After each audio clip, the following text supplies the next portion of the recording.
Yo, it's good. It's Young Honey. It's kind of rainy outside, so I'm going to read some scary stories. I hope you enjoy. If you do, drop a like and subscribe to the channel. Thank you so much. I worked at a public forest. One day, we had someone report a dead animal on the side of one of our trails. A few of us from the front desk hiked out to see what it was. Looked like a giant piece of liver, maybe. Just a pile of smooth red meat, no blood around. It was wrapped up in a t-shirt with some coins scattered around it. We called our rangers to go check it out, and one of them was pretty sure it was a placenta. Weird part is, you have to check in through a front gate, so someone either snuck in a placenta or liver, or gave live birth and removed an organ on one of our trails. We never got an answer on what that pile of meat was, how it got there, or why. I don't like that.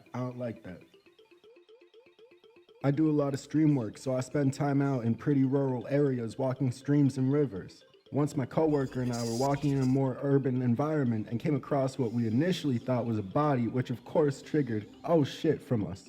But it ended up being a firefighter's dummy that had fallen down a hill. We felt pretty dumb. I felt that one. Other notable things include a small grave in the middle of nowhere for someone's dog, pretty sad, and a stuffed rabbit with shotgun shells, placed where its eyes should be. I don't like that one. A mannequin very purposely placed in a chair in the middle of the woods and lots of little random altars. I don't like that.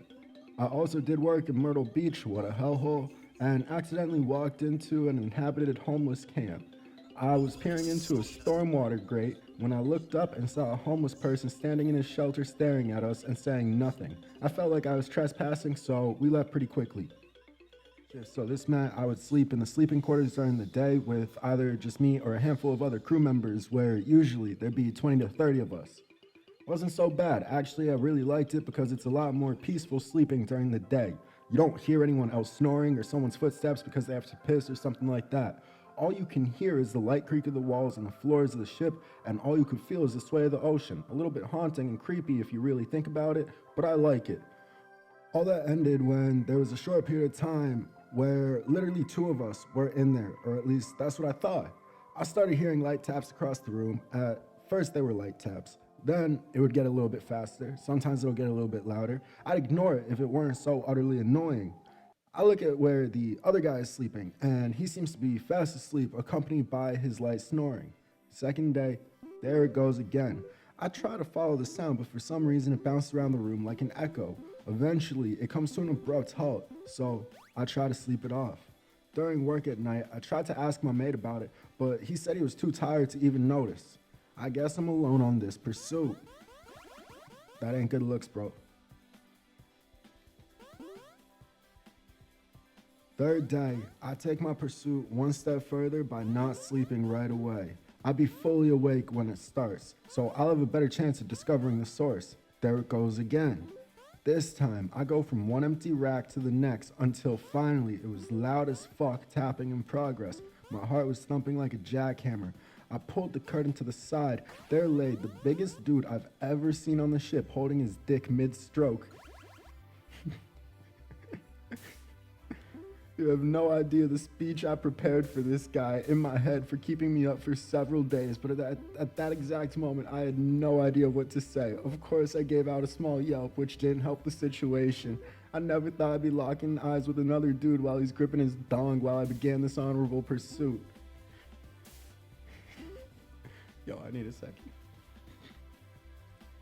With the current situation, I mustered my best attempt at displaying my annoyance. It somehow came out as an apology followed by, "I keep hearing tapping noises."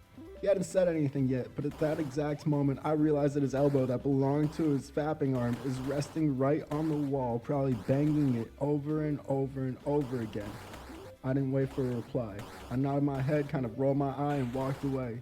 It'll never be easy trying to avoid a big guy like him every day in the same sleeping quarters. That's a business decision. That was a good decision. Just walk away and pretend like it never happened. I work on North Sea oil rigs on an ad hoc basis off the coast of Scotland. Wouldn't say anything was particularly paranormal creepy, but it could be very unsettling and a weird place. Fog can come rolling in out of nowhere, and other rigs you can see off the sides can disappear in front of your eyes. Sometimes you can't see the walkway 6 feet in front of you, or if you're walking over grading, you can't see the sea below your feet about 60 meters down from feck to sea. But you can hear it, albeit muffled. The fog can roll in over the course of a few minutes too, so a perfectly clear day can become pea soup.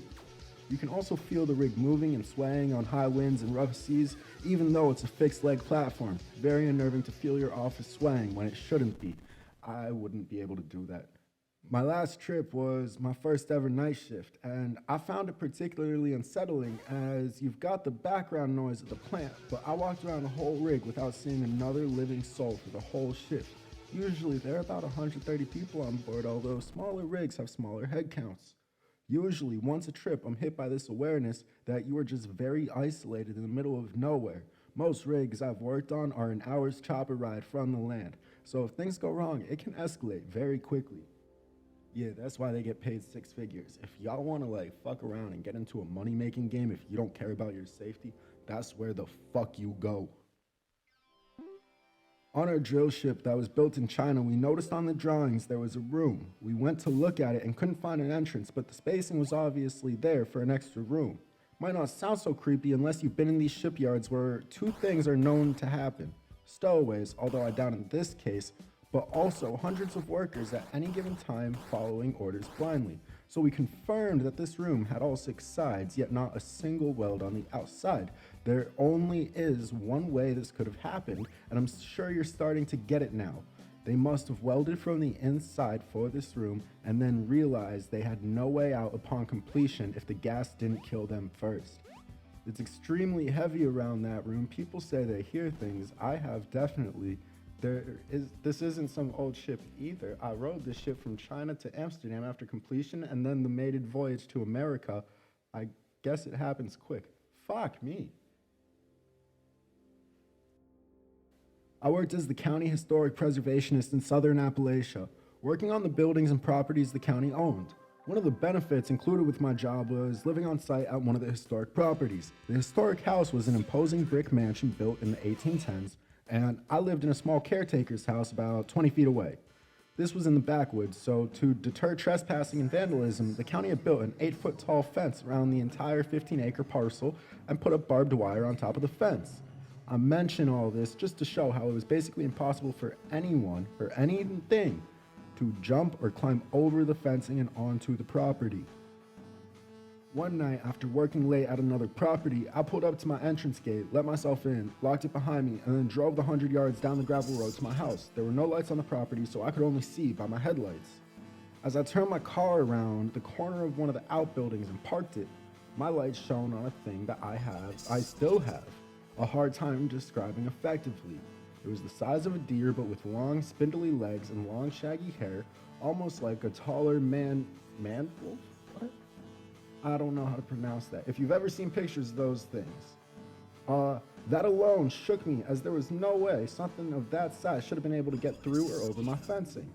What follows is absolutely true. I got out of my car to get a better look at what the hell that thing was.